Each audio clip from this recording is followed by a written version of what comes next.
1과 구속자 하나님이 응답하시다 다음 주부터 이제 진행하는데, 우리가 창세기를 했었잖아요. 지난 교재는 몇 주 걸렸죠? 우리 한 10주 했나? 아, 13주 했구나.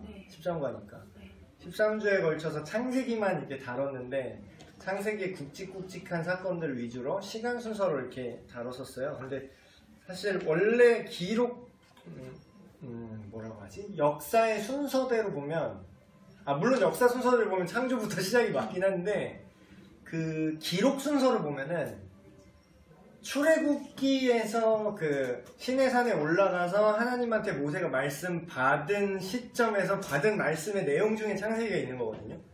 그러니까 지금 거의 실제 뭐랄까, 이게 어떤 면에서는 프리퀄 같이 된 거지.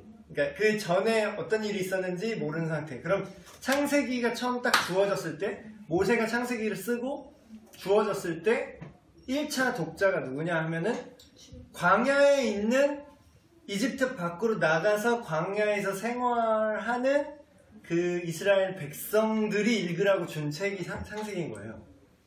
그래서 이제 출애굽기로 이제 우리가 들어왔다는 건 점점 그 상황에 가까이 가서 역으로, 순서가 역으로 된 거죠, 어떻게 보면. 그러니까 마치 지금 우리가 교사하는 분들 잘 알겠지만 아무것도 모르잖아요. 중학교 애들 그냥 다 이러고 앉아있잖아. 왜 이러고 앉아있죠? 그들이 모르니까. 그러니까 정보가 전혀 없는 거예요.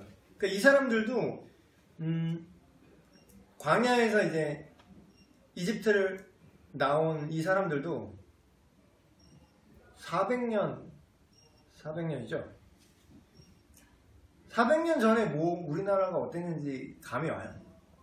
뭐 역사책 보고 막 활짝 보면은 무슨 시대 이렇게 하는데, 그게 나 지금 먹고 사는데 커피 마시고 이렇게 사는데 뭐 감흥이 와요? 아무런 상관이 없는 인생이라고. 그 얘기는 혈통적으로는 이스라엘 혈통이지만 그 사람들은 그냥 이집트 사람이에요. 그러니까 이집트 사람이라고, 그냥 이집트 정서라고. 지금 우리가 막 고조선의 어떤 그런 뭘 이렇게 우리가 느껴요? 고조선, 난 신라인이야, 난 백제 후예야, 막 이래요 우리가? 그냥 똑같이 그냥 커피 사 마시고, 응? 그냥 다 되게 한국적으로 그냥 살고 있잖아 지금 우리 시대 속에서. 그러니까 이 창세기와 출애굽기를 받아들고 처음 이 책을 보는 이 사람들의 입장으로는 내 과거가 어때 했는지를 설명을 듣고, 그래서 지금이 어떤 상황이고 앞으로 우리가 어떻게 해야 되는가를 설명하기 위한 프리퀄이었던 거야 지금까지가 다. 그래서 출애굽기 때 사람들도 그런 자기 정체성이 없는 상태인 거죠. 마치 우리 중등부 애들 중등부 막 그러겠어요? 다 모든 부서가 다 그런데, 그러니까 모르면 그냥 이러고 있는 거야. 그냥 나는 그냥 여기서 막 PC방에서 배틀그라운드 하고 있다가 지금 아무것도 모르고 이렇게 앉아 있는 거야, 교회 와서. 그러니까 모세가 얼마나 답답했겠어. 얼마나 답이 안 나오겠어. 그래서 너희가 원래 왜 노예로, 그러니까 노예로 이집트에서 노예 생활을 하던 기억만 있는 거야, 이 사람들. 그래서 왜 그렇게 살았어야 했는지, 그 전에는 우리가 어떤 존재였는지, 하나님이 누구신지, 그 얘기를 이제 시작하는 거죠. 그래서 이것도 세 부분으로, 이 교재는 항상 세 부분으로 이제 본문을 잘라서 얘기를 하는데, 첫 부분은 그거부터 시작해요. 출애굽기 2장의 내용인데, 하나님이 이런 압제받는 자들을 살려주세요, 힘들어요, 괴롭힘 당하는 이 사람들이 구원해달라는 기도에 응답하시는 장면을 언급을 합니다. 그래서 그러니까 결국 이런 것 같아요. 이제부터 좀 시간이 없어서 빨리빨리 얘기를 하면, 18페이지 보시면 이스라엘 백성이 왜 이집트에서 살고 있었는가, 얘는 모르죠. 400년을 그렇게 살았는데. 그러면 400년이면요, 지금 약간 남미의 상황이 그런데, 남미는 그 백인 식민 통치가 400년 정도 됐대요. 거기도 몇백 년이야 아무튼. 그래서 우리나라가 일본 식민지 깔짝 40년 50년 한 거는 그런 게 우리 민족 정신이 그대로 이게 살아있잖아요. 근데 400년쯤 되면 몰라. 그냥 나는 이집트인이야. 근데 이집트인인데 1등 시민이 아닌 거지. 그러니까 만약에 우리가 일본 제국주의의 식민지로 오래 살았으면 그렇게 될 거야. 그러니까 우리는 일본의 황국 신민이야 이렇게 얘기를 하지만 1등 시민 아니고 2등 시민. 지배계급이 아니라 피지계급으로서 400년을 사는 거니까 그냥 원래 태어날 때부터 그랬던 거지. 그러니까 전혀 어떤 인식이 없어요. 그래서 노예 생활, 하나님의 언약 이런 것도 없지. 하나님을 모르고 여기는 태양신 라, 그리고 그 태양신의 화신인 파라오만이 있을 뿐이야. 다른 뭐 주신들, 뭐 그런 나일강의 신, 뭐 개구리 신, 피의 신, 뭐 이렇게 그 각각의 신들이 있고 거기에 태양신 라를 중심으로 그게 그 화신이 파라오고 그걸 400년 동안 마인드가 있으니까 하나님을 아예 1도 모르는 상태죠. 그래서 이 출애굽기 개관으로 잠깐 이런 얘기를 하면 영어 제목이 엑소더스예요. 엑소더스. 엑소더스는 뭔 뜻이냐면 밖으로 나가 어딜 탈출 이런 느낌이지. 떠남, 탈출. 근데 그러니까 성경이 참 이게 프랙탈 구조라고, 예를 들면 별 모양이 하나 있어요. 작은 별 모양이 하나 있어. 근데 이걸 확대하니까 이 별 모양이 별 모양으로 이렇게 모여 있고, 그걸 또 확대하면 큰 또 별 모양이고, 그 별 모양이 별 모양이 알고 보니까 이 배치가 별 모양으로 돼 있고, 이런 식인 거야. 그러니까 구원이라는 똑같은 얘기를 하나님이 하고 싶은데 이거를 딥하고 되게 세게 강조해서 말씀하고 싶으시니까, 어서 오세요. 마치 이 프랙탈 구조처럼 구원이라는 내용을 하나님이 얘기하고 싶은데 그거를 이 속에 이게 들어있고 전체 성경이 이런 구원의 주제인데 거기서 출애굽기만 따로 떼도 구원의 구조가 나오고 이런 식으로 나와 있는 거죠. 그래서 이 질문을 한번 해야 돼요. 우리가 출애굽기를 생각할 때 구원이란 뭔가? 출애굽기의 관점으로 구원을 우리가 생각하면은 밖으로 탈출하는 거예요. 그러니까 뭐로부터 탈출하냐? 죄로부터 그러니까 죄 때문에, 죄의 결과로 고통당하고 압제당하는 그런 어떤 상황과 환경과 그 원인으로부터 탈출하자 이거야. 근데 그게 출애굽기가 보여주는 구원의 그림이에요. 근데 이게 신약 시대 교회의 형성에도 똑같은 얘기를 해요. 그러니까 신약에서는 이 출애굽기를 그렇게 해석하기도 해요. 이게 교회의 얘기다. 교회 얘기. 근데 교회를 그 헬라어로 에클레시아라고 하는데, 이거 뭐 좀 많이 들으신 분 아실 거예요. 에크가 뭐뭐 밖으로라는 전치사예요. 에크 칼레오가 이제 부르다, 콜 그런 뜻인데 밖으로 부른 사람들이라는 복수형이에요. 에클레시아가. 근데 그게 교회의 명칭이었어요. 교회는 밖으로 부름을 받은 사람들이다. 어디 밖이냐? 세상 밖으로. 이 타락한 세상, 이 타락한 이집트, 이게 타락한 건지도 모르고 살잖아. 400년을 살았으면 그게 당연한 거야. 태양신 라고 그의 화신 파라오야. 우리는 그의 그냥 똘만이고 거기서 순종하면서 살아야 돼. 이게 그 세상의 논리였다는 거죠. 출애굽기 상황 속에서.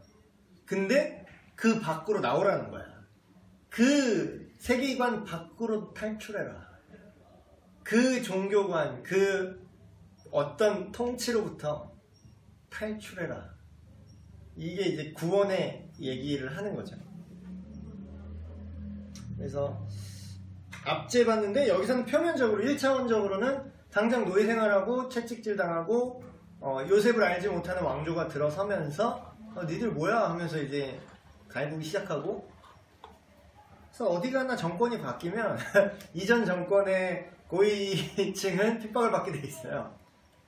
막 바로 감옥 집어넣잖아. 지금 정권 바뀌면 또 감옥 집어넣을걸? 그러니까 역대 대통령이 다 감옥 가 있잖아요. 그래서 이거는 계속 나선처럼 계속 도는 것 같아요.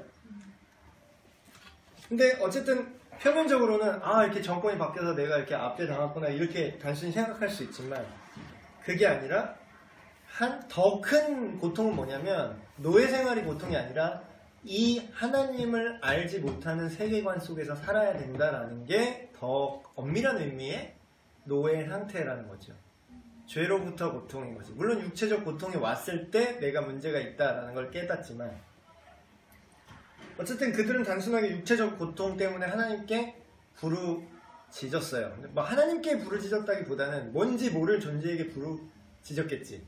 400년이나 지났기 때문에 그들이 섬겼던 이스라엘 하나님, 야곱의 하나님 이런 거는 뭐 없어 이미. 그런데 그럼에도 불구하고 하나님이 들으시고 응답을 하시는 거죠. 근데 그 응답이 뭐냐? 모세를 부르심으로써 그 응답이 시작이 돼요. 그 두 번째 파트는 너무나 유명한 구절이죠. 떨기나무, 불타는 떨기나무. 그래서 만나시는 장면. 근데 이게 그냥 스토리처럼 지나가면서 이런 일이 있었지, 이런 일이 있었지 이렇게 지나갈 게 아니라 이 의미가 하나하나 발견이 되어지면 꿰어지면 참 좋아요. 왜 나가야 되죠? 아까 엑소더스 이 전체 출애굽기의 전체 그림을 처음에 개관하면서 나가야 된다 그랬잖아요. 근데 왜 나가야 되지? 근데 여기서 잘못 생각하면 그냥 1차원적으로 생각하면 내가 고통받고 내 취업이 안 되고 내가 뭐 결혼 못하고 뭐 3포, 5포, 6포, 7포 이렇게 됐는데 미래 없고 자녀 꿈도 못 꾸고 집도 못 사고 연애도 안 하고 그렇게 뭐 히코코몰인지 뭔지 집안에서 막 볼 게 많아. 또 요새는 집에 영원히 집에 있어도 될 만큼 볼 게 많아요. 이게 문제야. 할 게 너무 많아. 인터넷만 있으면 돈이 그렇게 많지 않아도 돼요. 그냥 적당히 알바하면서 그 니트족이라고 하잖아. 적당히 알바하면서 그냥 내가 팝콘 사 먹고 그냥 애니메이션이나 뭐 영화나 이런 거 지금 방구석에 앉아서 배 나오면서 이렇게 볼 수 있는 그것만 최소한의 컴퓨터와 인터넷 한 달 인터넷 3만 원만 낼 수 있으면 편하게 사잖아. 그러니까 인생이 그렇게 사는 거죠. 근데 그렇게 살고 있는데 그러면 괜찮은 거예요. 그러면. 근데 안 괜찮은 걸 어떻게 보면 핍박을 당하는 게 복인 게 그게 안 괜찮다라는 걸 눈치를 채는 거잖아. 이게 뭔가 지금 잘못돼 있다라는 걸 내 인생에 고통이 올 때 그걸 느낀다라는 거예요. 근데 나 이 고통으로부터만 구원해주세요 라는 건 불완전한 거라는 거지. 그거는 언제든지 다시 반복될 수 있는 그러니까 근본적인 솔루션이 아니에요. 여기서 얘네가 만약에 이집트에서 물론 역사에 만약은 없지만 갑자기 또 히브리 민족에게 호의적인 정권이 들어서서 야 노예하지 말고 잘 지내라 했으면 그게 잘 풀린 건가요? 그 대신 태양신 나는 그대로 가는 거야? 여호와 하나님 없어? 야 그냥 잘 지내줄게. 그건 이제 killing me softly지. 그거야말로 killing me softly. 나는 그냥 조용하게 안락사 시켜주는 거지. 아주 평안하게 안락사하는 거예요 그거는. 근데 고통을 느껴서라도 뜨거워 하면서 뛰쳐나가는 게 사는 거잖아. killing me softly 하지 말고. 그럼 진짜 구원은 뭐죠? 출애굽기가 말하는 진짜 구원은 뭐냐면 여호와 하나님이 누군지를 아는 게 시작이에요.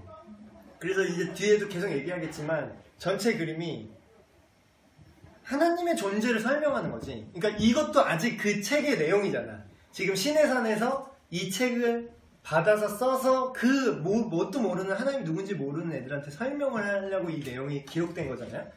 그래서 하나님이 모세가 그런 얘기하잖아. 당신을 누구라고 내가 설명합니까? 당신이 이 고통받는 백성을 나를 통해서 구원하신다고 하는데 그럼 당신이 날 보냈으니까 거기 가긴 갈 건데 그럼 당신이 뭐라고 누가 이름이라도 내가 얘기할 거 아니냐고. 당신 누구냐고 그랬더니 그때 하나님의 존재와 내가 누구인지에 대해서 드러내시죠. 대화 속에서. 근데 이게 그냥 하나님이 이거구나가 넘어갈 일이 아니라 이게 구원이라니까요. 이게 프랙탈 구조인 거지. 하나님이 누군지 아는 게 신약에 써있죠. 영생은 하나님 아버지가 그가 보내신 일을 뭐라고요? 아는 것이 영생이라 그래요. 그러니까 안다는 게 우리 한국적 표현은 그냥 나 알아요. 나 박근혜 알아요. 나 문재인 알아요. 이게 아니라 진짜로 정서적으로 관계 맺는 그 사귐. 그게 하나님과 사귐이 영생이라는 거잖아요. 그래서 그 구원의 근본부터 시작하는 거예요. 내가 누군데? 난 스스로 존재하는 자고 나는 피조된 존재가 아니라 난 영원한 자야. 근데 내가 너희를 거기서 꺼낼 건데 꺼내는 이유가 있어. 왜 꺼내냐? 그곳에서 나를 예배해라. 나를 섬기게 할지라. 계속 그 얘기하죠. 파라오한테 찾아가서. 그곳에서 우리가 제사를 드리겠습니다. 그곳에서 광야에서 하나님을 섬길 것입니다. 근데 이제 파라오는 자꾸 그 생각하는 거지. 그냥 진짜 그 종교의식으로서 제사로만 생각하고 야 그럼 가서 몇몇 애들 데리고 가서 하고 다시 들어와. 계속 이러잖아. 근데 하나님이 원하는 제사는 뭐죠? 제사 행위 한 번 하는 게 아니라 계속되는 관계예요. 그래서 하나님이 누구신지도 이 출애굽기에 처음 소개되고 하나님의 구원이 뭔지 거룩하신 자를 아는 것. 그래서 자신을 계시하는 지금 이 얘기에서 2번 한 거예요. 시간이 없어서 정말 요약했는데 자신을 계시하심으로써 응답을 하십니다. 근데 단순한 응답이 아니라 이거 자체가 구원에 포함된다는 거죠. 하나님 자신을 계시하는 것. 그래서 여기 뭐 여러 가지 축으로 얘기를 할 수가 있어요. 내용이 되게 어느 한 질문만 갖고 얘기해도 드라이브가 가능한데 그래서 어떤 사역 측면에서 또 짚으면 내가 어떻게 이 청년들한테 내가 어떻게 이렇게 하나님을 알게 하고 할 수가 있겠습니까? 덜덜덜 후덜덜덜덜 이렇게 하는 게 아니라 내가 사역을 왜 하는 거죠? 아니 사역을 왜 하는 거 얘기하기 전에 사역이 뭐죠? 여러분 지금 사역자인데 나름의 사역자인데 작은 부분이지만 교회에서 몇 명의 대단한 겁니다. 한 영혼이 가치가 얼마라고요? 온천하만큼도 아니야. 롯데타워만큼만 갖고 있다도 아니라 롯데타워를 아무것도 아닌 이 온천하의 가치를 합산한 것보다 더 귀한 그 영혼이 몇 명 달려있죠 여기에? 지금 내가 한 7, 8명 달려있는 것 같은데 근데 그게 이제 사역이라고 하는데 그러니까 부담 주는 말을 하는 게 아니라 근데 그걸 어떻게 할 거냐라는 거예요. 근데 하나님이 우리 보러 하라는 게 아니라 모세한테 얘기하는 거 잘 들어보세요. 이 성경 구절 잘 읽어보시면 내가 요새 말로 하면 이런 거야. 야 나야 나 몰라? 야 내가 이 정도야. 그러니까 너는 그냥 가면 돼. 그 얘기를 하는 거예요. 어차피 네가 하는 거 아니고 그러니까 마치 진짜 힘센 어떤 존재가 한 중간쯤 되는 애한테 막 누가 당하고 있는데 진짜 힘센 존재가 이게 너무 가소롭다는지 이렇게 얘기를 하는 거지. 근데 얘는 내가 전달자는 진짜 꼬랩이야. 내 의지를 전달해야 되는 애는 진짜 완전 쫄병 같은 애인데 한 중간쯤 되는 애한테 막 이렇게 당하고 있는 거야. 근데 진짜 뛰어넘는 존재가 그 꼬레비한테 얘기를 하는 거지. 야, 가서로우니까 그냥 가서 말해. 그럼 얘가 말하는 거예요? 나의 권위가 힘이 있는 거예요? 그 뛰어넘는 존재의 권위가 힘이 있기 때문에 너무나 당당하고 너무나 당연해도 가서 걔 중간쯤 되는 나한테는 아무것도 아닌 애. 너가 볼 땐 대단해도. 그냥 가서 시킨 대로 해. 걔는 내가 알아서 조질 테니까 나만 믿고 가. 근데 당신 누군데요? 이러고 있는 거야. 이걸 모르니까 이 상황을. 근데 이걸 아는 게 구원이라고요. 이 상황을. 그래서 하나님의 임재와 약속이 우리의 힘의 근거지 우리가 우리 걸로 하려고 그러면 이 온천하 곱하기 8을 감당할 수가 없다는 거지 애초부터. 그래서 부르심에 대한 얘기를 할 수도 있고 그래서 구원의 약속 결론적으로 최종적으로 그 구원이 일어날 거를 아직 이루어지진 않았어요. 이 출애굽기 3장인데 아직 이루어지진 않았는데 너무나 이미 이루어진 거나 마찬가지처럼 얘기를 해요. 근데 그도 그럴 거지. 아까 제가 비유를 한 그 상황이면 나는 얘는 그냥 손가락으로 눌러 죽일 수도 있어. 그러니까 너무 가소로우니까 그 일이 안 일어났더라도 내가 그렇게 마음을 먹으면 된 거나 마찬가지야. 그러니까 내가 이렇게 할 거니까 너는 나만 믿고 나를 예배해. 나의 백성이 돼. 그 얘기를 하는 거죠. 그래서 결국 구원은 뭐냐? 하나님의 백성이 되는 것이다. 근데 출애굽기 하나만 가지고도 구원의 그림을 다 설명할 수가 있어요. 그래서 오늘 시간이 없어서 너무 지금 추격했는데 결론은 이 이미지를 생각하면 돼요. 노예에서 자유. 1차원적이죠. 근데 영적인 측면도 하나님을 모르고 스스로 높아져 있는 고통의 땅에서 물론 장밋빛 미래라는 뜻은 아니에요. 예, 꽃길만 걸어라 요새 유행하는데 예, 꽃길 아닙니다. 그러나 그것이 참된 길이고 그것이 궁극적으로 구원의 길이다 라는 걸 보여주는 거죠. 어떻게 보면 성경 전체를 스토리라인으로 요약한 거는 출애굽기라고 볼 수 있어요. 그러니까 스토리처럼 내러티브로 구원이라는 성경 전체의 그림을 압축한 거는 출애굽기고요.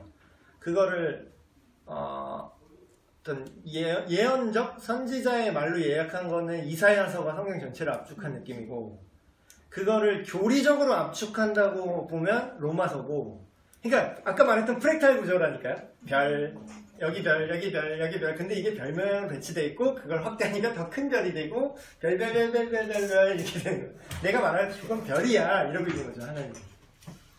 그래서 별은 얘예요. 진짜 별이라고 알지 마시고 구원이죠. 구원의 여러 모양, 여러 각도, 여러 차원을 여러 가지 시대, 여러 사건을 통해서, 여러 인물을 통해서 보여주는 거예요. 네, 기도하고 마치겠습니다. 청년부 예배 시간 되어버렸습니다. 하나님 감사합니다. 새로운 교제가 이제 시작되어서 주님의 구원의 계획, 출애굽기를 함께 이제 말씀을 나누고 먹이게 되었습니다. 수고하는 모든 셀장님들 이 입술에 지혜를 주시고 마음에 평안을 주셔서 나의 것으로 하는 것이 아닌 하나님의 능력과 하나님의 어떠하심을 나타내고 전함에 부족함이 없는 우리 셀장님 되게 하여 주시옵소서. 우리 주 예수 그리스도의 이름으로 기도합니다. 아멘. 네.